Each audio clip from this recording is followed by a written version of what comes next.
Good morning. Hope you're doing well.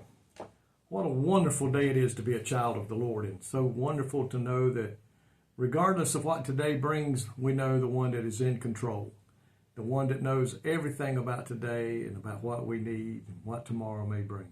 And that is such a good feeling today, and I pray that you know him as your Lord and Savior.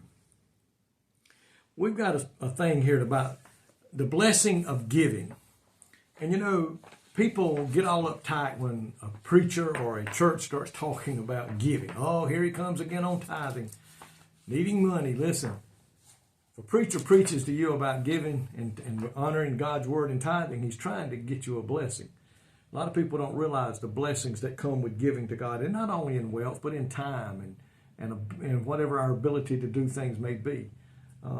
Anytime you can give of yourself, God will richly bless you. But in 1 Timothy chapter 6, verse 17 through verse 19, listen to what it says. It says, "Charge them that are rich in this world, that they be not high-minded, nor trust in uncertain riches, but in the living God, who giveth us richly all things to enjoy.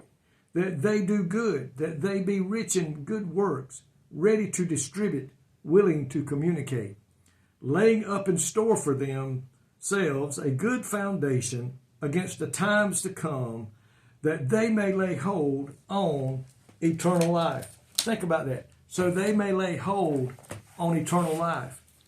The balance in a bank account does not determine a person's ability to be rich.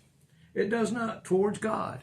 That old song, it's been around for a long time. It says, "I'm rich in faith and hope and love. I got more than my share.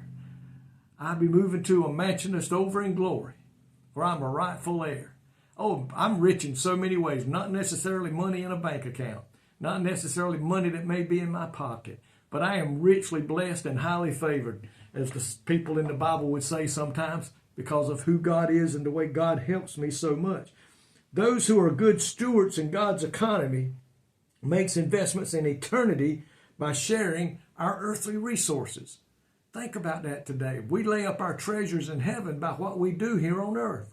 When we give to help people of money, of time, of resources, we are laying up for us blessings in heaven. Whether many or many few, with the church or to those in need, when we give, we will receive blessings beyond measure from God. He says in the book of Malachi, he said, "I'll open up the windows of heaven and pour out a blessing that you'll be unable to contain." And I think in the book of Proverbs, it talks about your barns will be filled when we honor God with our giving. It says, but we must know, and there's danger in wealth, because it says where there is wealth, pride is often nearby.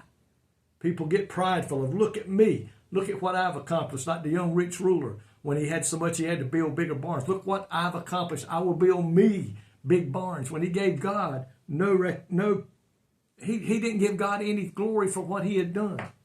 But where there is wealth, there is pride is often nearby. But we can counter this haughtiness and being proud in three different ways. Number one, by concentrating on good works. Good works is that we talk about when we give of ourselves, of our time, of our money, and of our ability. Number two, by giving generously to others. Listen, God blesses us that we may in turn bless others. God does not expect us, nor does he want us to hoard what he blesses us with, saying, "Oh no, I can't, I might need it one day." Listen, my friend, you won't ever keep it if that's your attitude. If you think, "Well, I can't give it because I may need it one day," you'll lose it. Just as sure as the world. Nothing wrong in putting money aside in savings and emergency funds and all that, but not to the point to where I'm too stingy to give to somebody that may be in need. Another way is by trusting in the living God alone. My friend, do you trust God today to meet your needs? Or are you depending on that job and what you can do to meet your need? When you trust in God and let him be the one that controls your finances, let him be the one that controls everything about your life, you'll find out you will never go lacking. You never will, because you'll be blessed beyond measure.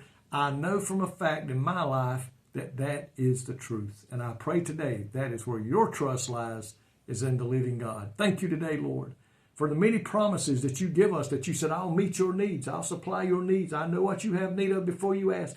The Lord is more than capable through his abundance and glory to meet any need we may have. And Lord, I am so thankful for that today. Thank you for your blessings upon my family and I. Pray that you're blessing others, and I know you are, Lord, if they're giving of the talents and the money that you blessed them with. In Jesus' name I pray. Amen. Folks, may God richly bless you is my prayer, and I know he will if we will give. God bless you.